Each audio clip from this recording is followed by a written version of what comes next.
Hello everyone, this is Ganesh Joshi. Welcome to speak easy. Speak easy के इस video में आज हम अपने सब्जेक्ट्स को पहचानेंगे कि कौन सा सब्जेक्ट सिंगुलर है और कौन सा सब्जेक्ट प्लूरल है। जैसा कि मैंने आपको बताया कि गोल्डन रूल ऑफ इंग्लिश क्या कहता है, सिंगुलर सब्जेक्ट के साथ सिंगुलर वर्ब और प्लूरल सब्जेक्ट के साथ प्लूरल वर्ब। तो स्टार्ट करते हैं। जैसा कि आज हम जिन सब्जेक्ट्स के पहले इनिशियली चर्चा करेंगे वो है दिस, दैट, इट, दीज और दोज। आज हम इसको समझने की कोशिश करते हैं और पार्ट पार्ट में जाके सारे सब्जेक्ट्स को समझेंगे। ये सारे के सारे जो सब्जेक्ट्स हैं, इसमें ये जो तीन सब्जेक्ट्स हमारे पास हैं, दिस, दूसरा दैट और तीसरा इट, ये तीनों ही हमारे सिंगुलर सब्जेक्ट हैं। तीनों ही हमारे सिंगुलर सब्जेक्ट्स हैं और दीज और दोज ये दोनों प्लूरल सब्जेक्ट्स हैं। तो जैसा मैंने बताया कि सिंगुलर सब्जेक्ट के साथ सिंगुलर वर्ब और प्लूरल सब्जेक्ट के साथ प्लूरल वर्ब। उस रूल के हिसाब से अगर हम वर्ब की बात करें, इनको हम मान लेते हैं सब्जेक्ट्स की लिस्ट हो गई और ये हो गई वर्ब की लिस्ट, और इसको हम सिंगुलर और प्लूरल के कॉलम में विभाजित भी कर देते हैं, बांट देते हैं उसको। तो ये जो सब्जेक्ट है दिस, दैट और इट, इनके साथ हमारे सिंगुलर सब्जेक्ट के साथ सिंगुलर कौन कौन सी पॉसिबल वर्ब हो सकती है वो बिल्कुल सर्टेन होता है। इंग्लिश में एक बड़ी इंपॉर्टेंट चीज है, जैसा कि मैंने कल भी आपको बताया था पिछले वीडियो में, कि किस तरीके से हमको इंग्लिश को पढ़ना चाहिए। इंग्लिश महज कोई याद करने वाली चीज नहीं है। इंग्लिश ग्रामर पूरी तरीके से मैथमेटिकल है, ऐसा मुझे लगता है, और उसकी स्टडी मैथमेटिक्स की तरह ही होनी चाहिए। इंग्लिश के हर सब्जेक्ट के बाद कौन से वर्ब की पॉसिबिलिटी होगी ये निश्चित है। बहुत लिमिटेशंस हैं उसकी कि उस सब्जेक्ट के बाद केवल उसी वर्ब की संभावना है, उसके अलावा किसी वर्ब की संभावना हो नहीं सकती। अगर आपका सब्जेक्ट दिस, दैट और इट है तो इसके बाद जो हमारी संभावना हो सकती है इज की हो सकती है, वर्ज की हो सकती है, विल बी की हो सकती है। साथ ही साथ जितने भी मॉडल वर्ब्स हैं, मॉडल वर्ब्स का मतलब कैन, कुड, मे, माइट, वो सारे 10 मॉडल वर्ब्स, उनके साथ सिंगुलर और प्लूरल की कोई लड़ाई नहीं है। वो दोनों के साथ, यानी कि यदि सब्जेक्ट सिंगुलर हो या सब्जेक्ट प्लूरल हो, दोनों ही स्थिति में मॉडल वर्ब्स का प्रयोग एज इट इज किया जाता है।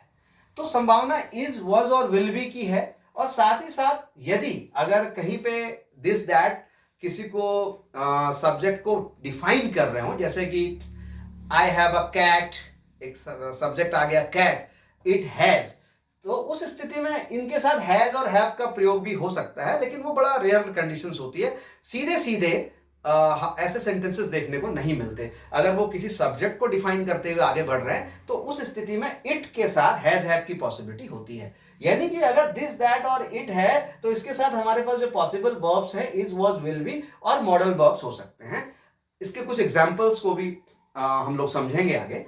उसी तरीके से दीज और दोज की हम बात करें तो इसके साथ जो पॉसिबिलिटी बनेगी वो आर की बनेगी, वर की बनेगी और विल बी दोनों ही जगह पे कॉमन है, सिंगुलर के साथ भी और प्लूरल के साथ भी। यानी कि विल बी के संदर्भ में हमें बहुत ज्यादा दिमाग लगाने की आवश्यकता नहीं है कि कहां उसे प्रयोग करना है, वो दोनों के साथ इक्वली बिहेव कर रहा है। इसके अलावा ये मॉडल वर्ब्स भी कॉमन होते हैं।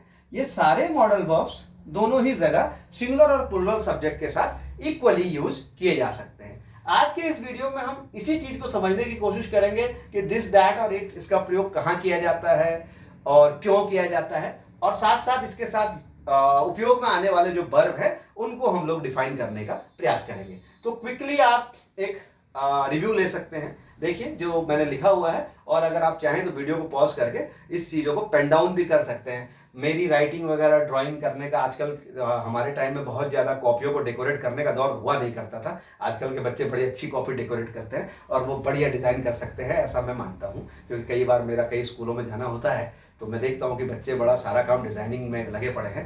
आज के बच्चे पढ़ लिख भले कम रहे हो लेकिन कॉपियों को बढ़िया सजा रहे हैं, ऐसा मेरा मानना है। खैर, तो इसके बाद यहां तक आपकी बात समझ में आ गई हो तो मैं आगे बढ़ता हूं।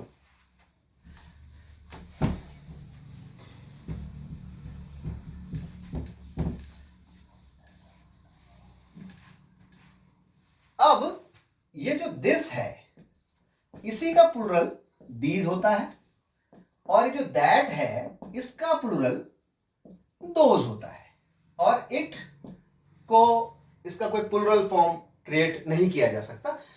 दिस और दीज ये दोनों चीजें जो हैं इसके शॉर्ट नोट्स के रूप में लिख सकता है। यो कह सकते हैं कि दिस और दीज का प्रयोग उन चीजों के लिए किया जाता है जो हमारे नजदीक होती हैं, जैसे कि जिसको हम टच कर सकें, जो बहुत, जैसे कि this is a white board, this is a marker, ये मेरे पास मार्कर है मैं इसको छू सकता हूं, यानी कि जो नजदीक की चीजें हैं उसको हम रिप्रेजेंट करने के लिए दिस और दीज का प्रयोग करते हैं। एक चीज होगी तो दिस, अगर एक से ज्यादा हुई तो दीज, और उसके साथ अगर दिस है क्योंकि वो सिंगुलर सब्जेक्ट है तो कौन से वर्ब लगेंगे वो मैंने आपको ऑलरेडी डिफाइन कर दिया। उसी तरीके से दैट और दोज, दैट का प्लूरल होता है दोज, और दैट और दोज दोनों का प्रयोग कब किया जाता है, जब हम किसी अपने से दूर की चीज को रिप्रेजेंट करते हैं। उदाहरण के लिए मान लीजिए कि उधर पे एक दरवाजा है और मैं बोल रहा हूं दैट इज अ डोर। अब मान लीजिए कि वहां पे दो दरवाजे हैं तो मैं बोलूंगा दोज आर डोर्स।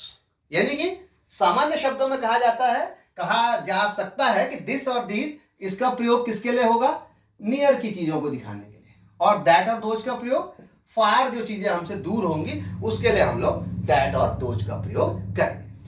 इट का प्रयोग जनरली इसको इंट्रोडक्टरी इट कहते हैं। ऐसी स्थिति में जब सब्जेक्ट अननोन होता है, या कभी बेसिकली नॉन लिविंग थिंग्स के लिए हम यूज करते हैं इसको, नॉन लिविंग्स के लिए भी यूज करते हैं, जैसे कि, और साथ ही साथ एनिमल्स के लिए मोस्टली यूज करते हैं, जैसे कि मैंने कहा कि this is a cat, it has 4 legs, it has 2 eyes। तो इट जो है नॉन लिविंग थिंग्स या एनिमल्स के लिए एज अ प्रोनाउन यूज होता है। अब तो कई जगह एनिमल्स के लिए ही शी का भी यूज होने लगा है, कई जगह पर लिखने लगे हैं, बहुत ज्यादा इतना बैरियर नहीं है। खैर, तो इस तरीके से हमने इसमें यह समझा कि दिस जो है और दीज जो है, दिस का प्लूरल दीज है, दैट का प्लूरल दोज है। दिस और दीज का प्रयोग नजदीक की चीजों को दिखाने के लिए, दैट और दोज का प्रयोग दूर की चीज को दिखाने के लिए, और इट का प्रयोग नॉन लिविंग थिंग्स या एनिमल्स के लिए हम लोग अक्सर करते हैं। उसके अलावा कभी कभी हम लोग जब इंट्रोडक्टरी इट, मैंने बोला इंट्रोडक्टरी इट क्या होता है, जैसे कि मैंने कहा there is a big school, मैंने बोला there is a big school, it has a big playground, यानी कि ऐसी स्थिति जहां पे सब्जेक्ट डिफाइन नहीं होता है। There is a big school, आपकी समझ में नहीं आया कि स्कूल बड़ा सा है कहां पर, ये आपको हिडन है, क्लेरिफाई नहीं है आपके दिमाग में कि एक्चुअली ये किसकी बात हो रही है। ऐसी स्थिति में हम लोग देयर और इट का प्रयोग करते हैं, देयर और इट, और इसको बोलते हैं हम लोग introductory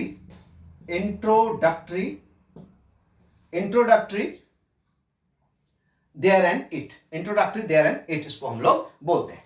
introductory there and it के बाद हम लोग बात करेंगे कि आखिर कैसे हम लोग इनसे सेंटेंस फॉर्मेशन कर सकते हैं, क्योंकि थ्योरी पार्ट हमने पढ़ा तो कुछ सेंटेंस फॉर्म करके देखते हैं कि कैसे इसमें सेंटेंस फॉर्म हो सकते हैं। जैसे कि एग्जांपल के लिए मैंने कहा दिस इज अ काउ।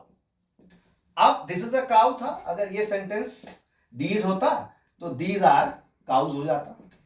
उसी प्रकार say that is a ball, एक नया सेंटेंस हमने ले लिया, ये हो सकता है दोज आर बॉल्स। इसी तरीके से इट इज माई पेन, और it is the playground, it is the playground. तो इस तरीके से हम सिंगुलर और प्लूरल सब्जेक्ट्स का यूज अपने सेंटेंस फॉर्मेशन में कर सकते हैं। अब बात करते हैं मॉडल वर्ब की। मॉडल वर्ब के लिए हम क्या करेंगे, इसी को हम रिप्लेस करते हैं, इन्हीं सेंटेंस को। दिस इज अ काउ को मैं लिख सकता हूं this can be a cow, और this should be a cow.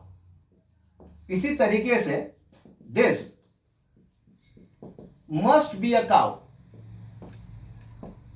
This would be a cow, और मैं लिख सकता हूं this may be a cow, this may be a cow. यानी कि मॉडल वर्ब को हम किसी भी मॉडल वर्ब को यूज कर सकते हैं इन सभी सब्जेक्ट्स के साथ में।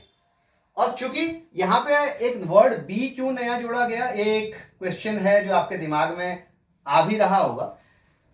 मॉडल वर्ब्स क्या होते हैं? Modal verbs are the helping verbs. Modal verbs जो हैं, modal verbs are the helping verb. Modal verbs क्या होते हैं? हेल्पिंग वर्ब्स होते हैं। और हेल्पिंग वर्ब्स का यूज कभी भी अकेले सेंटेंस में नहीं हो सकता। जब भी मॉडल वर्ब आएगा तो उसके बाद कोई ना कोई मेन वर्ब आना चाहिए, और इसके साथ बी फॉर्म का वर्ब जो है सारे मॉडल वर्ब के साथ यूज होगा, जो इस मीनिंग को क्लियर कर देगा। This can be a cow, क्या मतलब हो गया? ये गाय हो सकती है। This should be a cow, ये गाय होनी चाहिए, संभावना व्यक्त कर दी आपने। This must be a cow, आपने किसी गाय को देखा, आप श्योर हो तो आप कहोगे this must be a cow, ये गाय ही है भाई, कुछ नहीं और, बिल्कुल गाय है। उसी तरीके से this would be a cow, ये भी पॉसिबिलिटी को व्यक्त करता है। तो ये सारी चीजें हम लोग जो है एक्सप्रेस कर सकते हैं, दिस दैट इट दीज और दोस। मैं समझता हूं कि यहां तक ये बात जरूर आपकी समझ में आ गई होगी। अब चूंकि हम लोग बेसिकली स्पीक इजी का जो ये प्लेटफॉर्म है, ये कोई ग्रामर चैनल नहीं है कि हम आपको ग्रामर का इंफॉर्मेशन दे रहे हैं। ग्रामर तो पार्ट ऑफ द सब्जेक्ट है, सब्जेक्ट का ही हिस्सा है, और बिना ग्रामर के किसी भी भाषा की एक्यूरेसी नहीं आ सकती। ग्रामर को अगर हम डिफाइन करें तो इस प्रकार से करते हैं कि grammar is an art that tells us how to use a language in its correct form. तो व्याकरण यानी कि ग्रामर बहुत इसेंशियल है, लेकिन ग्रामर के साथ साथ हमारा जो मोटिव है इस चैनल का वो ये है कि आप कैसे अपने कम्युनिकेटिव इंग्लिश को बिल्टअप करें। तो कम्युनिकेटिव इंग्लिश बिल्डिंग करने के लिए आपको क्या करना होगा? एक बहुत छोटा सा टूल, अक्सर एक कंप्लेन और एक प्रॉब्लम ये आती है कि हमारे बच्चे कहते हैं कि साहब जो है घर पे कोई बोलने वाला है नहीं, हम बाजार जाते हैं, हमारी कम्युनिटी नहीं है, हमारे सराउंडिंग्स में कोई हेल्प है नहीं, स्कूल भी जाते हैं तो स्कूल में जो है पढ़ाने लिखाने की भाषा तो अंग्रेजी है, लेकिन कॉन्टिन्यूसली वहाँ पे कॉन्वर्सेशन इंग्लिश में नहीं हो पाता है। ऐसा सेमी अर्बन सिटीज़ में प्रॉब्लम अक्सर आती है। मैं ये नहीं कह रहा हूँ कि सभी जगह ऐसी प्रॉब्लम आती होगी, लेकिन बहुधा ऐसी समस्याएं हमको आती हैं। तो हमारा ये जो स्पीक इजी का जो मॉड्यूल है, एक सेल्फ मेड मॉड्यूल है, जिसमें आपको किसी की आवश्यकता नहीं है। आप अपने आप से स्वयं प्रैक्टिस कर सकते हैं। 1-2 घंटे आपको कोई हेल्पिंग हैंड नहीं चाहिए, आप खुद प्रैक्टिस कीजिए। अब आप कहेंगे कि साहब क्या प्रैक्टिस करें, तो उसका ये मॉड्यूल मैं आपको दे रहा हूं। मैंने प्रीवियस वीडियोस में भी एक्सप्लेन किया कि किसी भी सेंटेंसेस को हम लोग 4 तरीके से उसको लिख सकते हैं, उसके 2 संभावित उत्तर हैं, प्रश्नों की सीमा है। तो अब हम क्या कर सकते हैं, हमने करना क्या है? आज के बाद आप एक बिल्कुल ना कहें, अपने बच्चे की इस बात को भी ना सुने कि पापा हमें अवसर नहीं मिलता, मम्मी हमको चांस नहीं मिलता, क्योंकि आप नहीं बोलते हो तो हमें नहीं आती, हम किससे बोले? तो आपने अपने बच्चे से कहना, बेटा कुछ नहीं, गुरुजी ने बहुत अच्छा तरीका बताया है। गुरुजी का तरीका क्या है?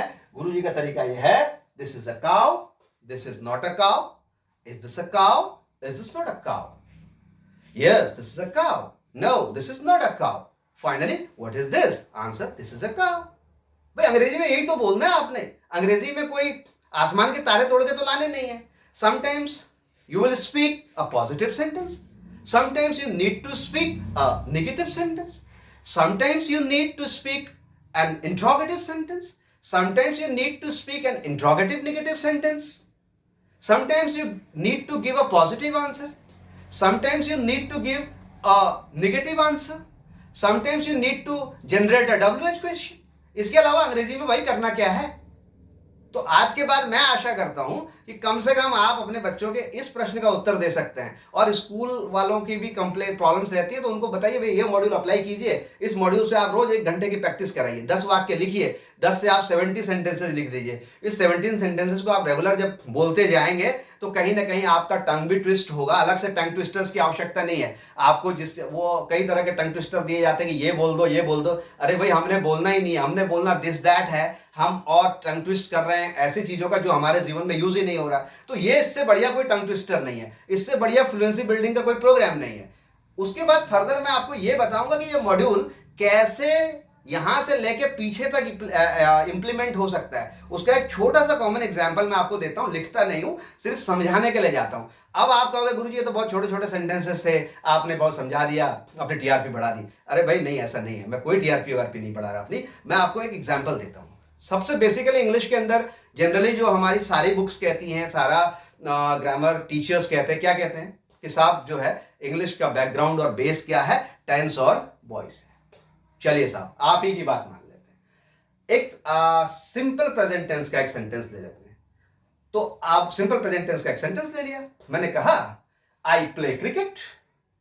अब मैंने क्या किया, ये एक्टिव सेंटेंस है सिंपल प्रेजेंट टेंस में, मैंने बोला I play cricket, cricket is played by me. I don't play cricket. Cricket is not played by me. Do I play cricket? Is cricket played by me? Don't I play cricket? Is cricket not played by me? Yes, I play cricket. Yes, cricket is played by me. No, I don't play cricket. No, cricket is not played by me. What do I play? What is played by me? आपने इन सारे sentences को देखा, मैंने क्या किया, simple present tense का एक sentence लिया, उसको सारे 7 सेंटेंसेस में जिसका मैं डे 1 से रोना रो रहा हूं उस पे कंप्लीट किया, वो एक्टिव वॉइस है, और जो बाद का काम मैंने किया वो पैसिव। तो साहब ये सारी बातें हो गई, ये ही काम आपको सारे मॉड्यूल पे करना है। और तब ये जो 90 दिन वाली अंग्रेजी का रोना है, चारों तरफ एक बड़ा बूम मार्केट में है कि साहब 90 दिन में सीख लीजिए, 20 दिन में सीख लीजिए। दुनिया में ऐसा कोई रास्ता नहीं है जो 90 दिन में आपको सिखा देगा। आपको प्रोफेशन के लेवल पे जाने के लिए कम से कम मैं मानता हूं कि जिस लेवल का, जिस जगह पे मैं रहता हूं, इस एटमॉस्फेयर में कम से कम 6 से 8 महीने का कोई प्रोग्राम आपको विधिवत समझना पड़ेगा, और केवल बोलने के अलावा लिखने के प्रोग्राम्स भी आपको क्रिएट करने पड़ेंगे, तब जाके आप इफिशियंसी के साथ, एक्यूरेसी के साथ सीख पाएंगे। अन्यथा कहीं का रोड़ा कहीं का पत्थर, मिला जुला के भानुमति का कुनबा जोड़ा। धन्यवाद, आज के इस वीडियो में इतना ही। नमस्कार, जय हिंद, जय भारत।